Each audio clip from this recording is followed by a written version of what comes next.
Yellow Dragonfly here. I am now going to show you how I make some lotion.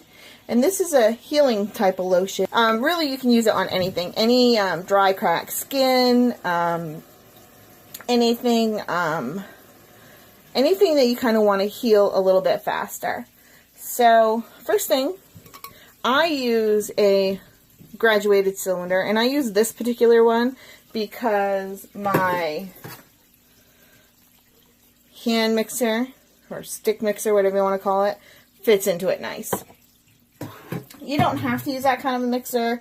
You can use anything. You can use a regular mixer, beater type of thing. I'm also going to use a scale. Again, you don't have to do this, just because my husband's the one that uses this mostly. Well, I shouldn't say mostly. He uses it on his butt, and he doesn't like change, and he wants to make sure it works. So I measure my ingredients out, but you don't have to. The other things that you are going to need are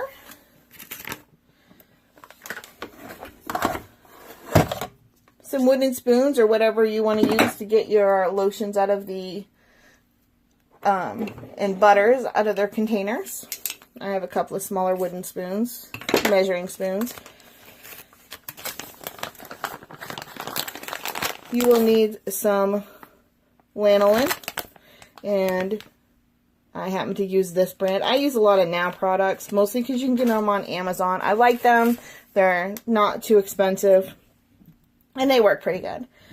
And no, they are not paying me to say that. So what else?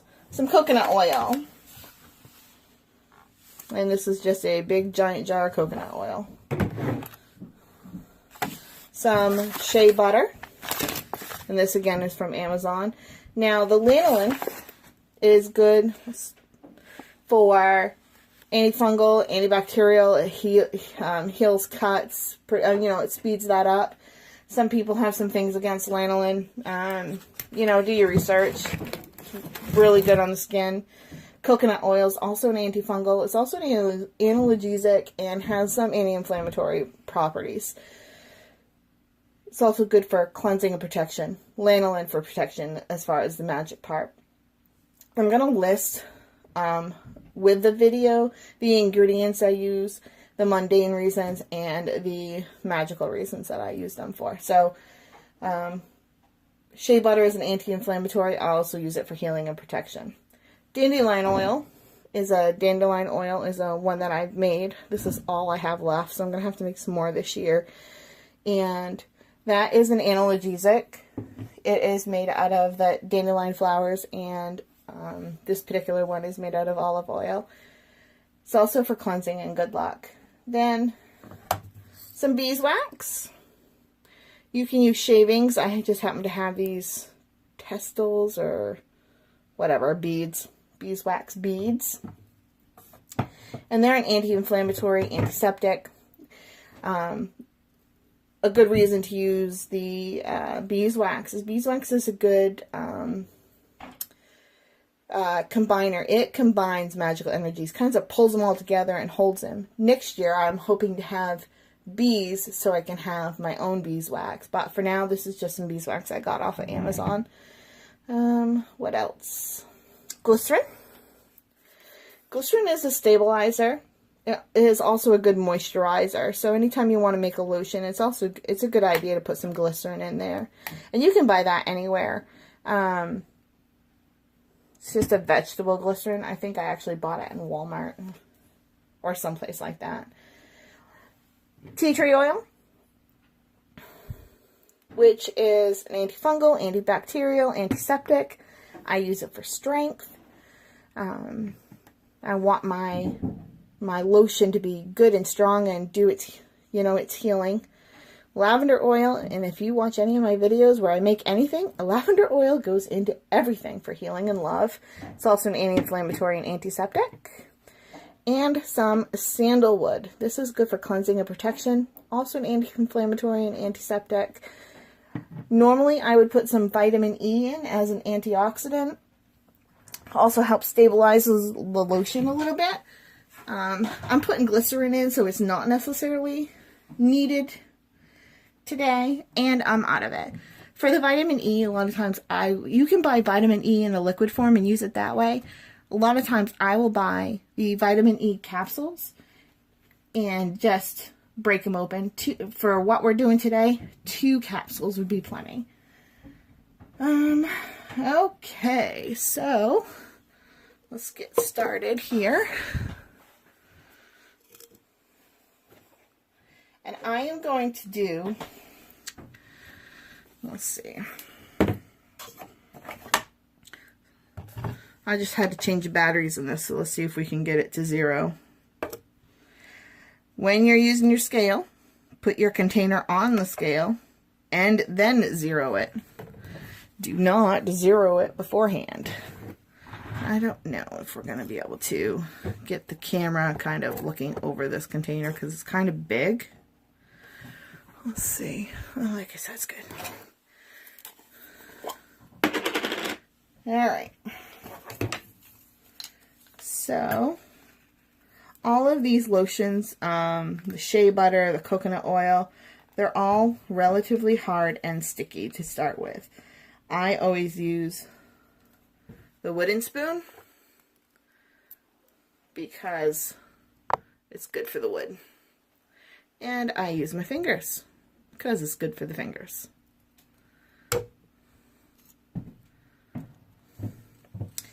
Okay. So that worked out to 1.34 ounces, and we're basically going to call it 1.3. Okay, next,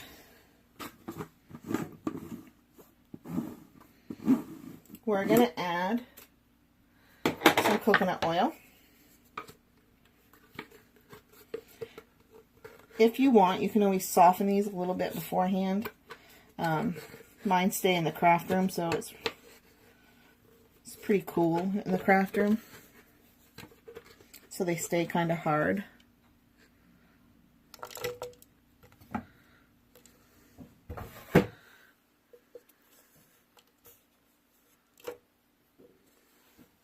And what I'm going to do is I'm going to add the coconut oil until it comes up to about 2.6. Okay, that's 2.65, close enough. Next, we're going to add some shea butter, which I put over here. So, this shea butter came wrapped not only in the bag it was in, but it's also in a plastic bag.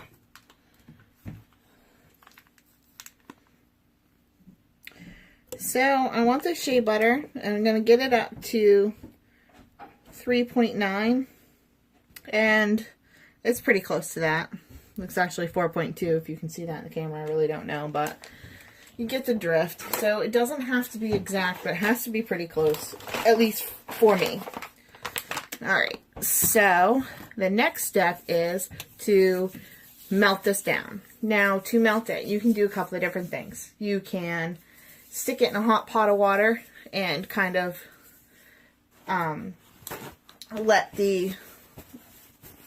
treat it like a double boiler type of thing. You stick the container into the pot of water. Don't go over the top of the container, and that will melt it down. Or in this case, since I'm using a plastic container, you can actually stick it in the microwave, which is what I'm going to do. And oh, sorry, before I stick it in the microwave, we can add some beeswax.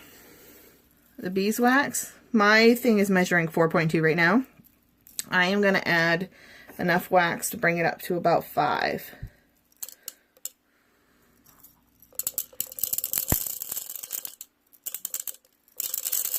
Some people will say to use equal parts of everything. Oh, that went way over. So let me scoop some of that beeswax out.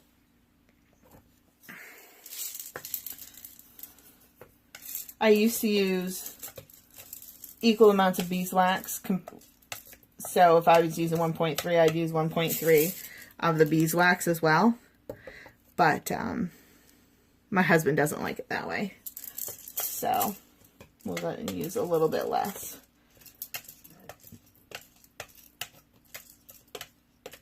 So I don't know if any of you have husbands or significant others, partners, whatever they may be, that refuse to go to a doctor for things like hemorrhoids or whatever. My husband, he's a construction worker. He works out of state a lot. He absolutely hates going to the doctor. He definitely doesn't like anybody looking up his backside. So we use this. He goes once a year to the doctor. They do what they got to do, and that's about the extent of it. All right, so we're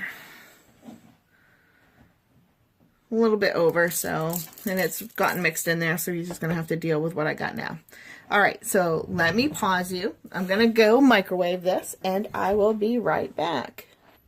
Okay, I'm back with my liquid oils. Now, to melt these, I did on my microwave 30 seconds at a time and stirred it in between each time, each 30 seconds, and it took, I don't know, a few minutes. The reason I did it that way is you don't want this to get so hot it becomes to a boil. Also, you want to make sure the stuff gets kind of incorporated. And I always use a wooden spoon for things like that. So, my workspace is getting crowded here. Alright, the next thing we're going to add is some dandelion oil. And for the dandelion oil, I'm going to do about 2 tablespoons. And this may turn stuff cloudy because it's colder than what's in there.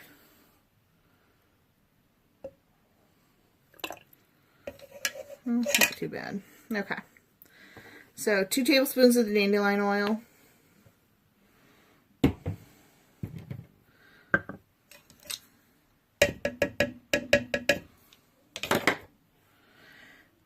And then I'm going to do, hopefully this will drip out. Sandalwood's a little thick, so sometimes it doesn't drip. So I'm going to do 10 drops of each of my essential oils. And it's not going to drip. So use a pipette. And you want 10.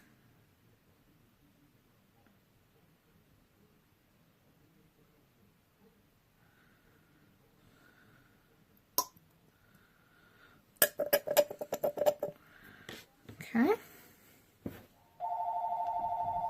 Oh, somebody's calling the house. Alright, 10 drops of lavender.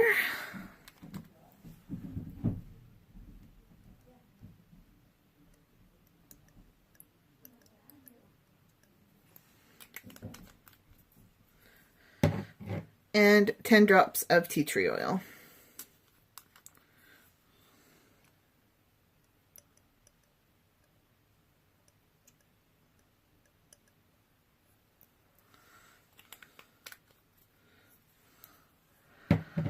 And the last thing I'm going to add is the glycerin. And not quite a tablespoon of glycerin. About half. And the glycerin will turn it cloudy. You can see that in there.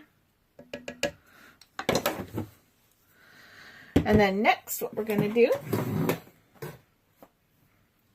is we're going to mix it until it gets kind of cloudy. And I am not going to put you through that, so let me pause you. Okay. See, it's starting to get cloudy here. Actually, if I do it, I can actually edit some of that out. So let me do a little bit more. We'll pause you so you don't have to sit through this part. Okay, so we're getting it pretty mixed here. Now there are a couple of different things you can do at this point. It is still really hot, and it could be, You could keep mixing. You can let it cool, like put it in the refrigerator or just set it until it starts to cool and then mix it again, and it will make it creamier. This, when it cools off completely as it is right now, it's just going to be hard, kind of like, I don't know if you can see that, like that, a lot like coconut oil is. I leave it hard because it only takes a little bit to put on a cut or whatever, and when it's too creamy, you get too much. Now, if you do get too much, you can always just, you know, wipe it on your hands, or, you know, use it as an lotion and wipe your skin right down. And that, there is absolutely nothing wrong with that. Now, there was a little bit left in this, and the one that's in here had this weird white beeswax that I didn't care for. I like the yellow kind better. Okay, so now I'm just going to fill the rest of it into this jar here.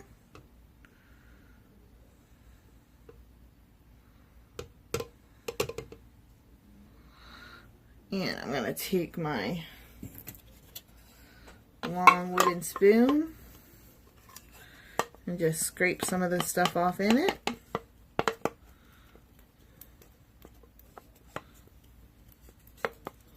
And it doesn't matter that it's going to have some chunkies in it as it dries, as it cools, I mean.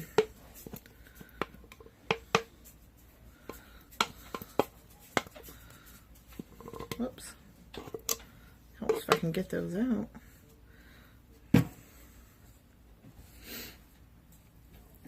Now, obviously, if you have an allergy to any of this stuff, you don't want to use it. This is not a alternative to seeing a doctor. There is no way, shape, or form any medical advice given here.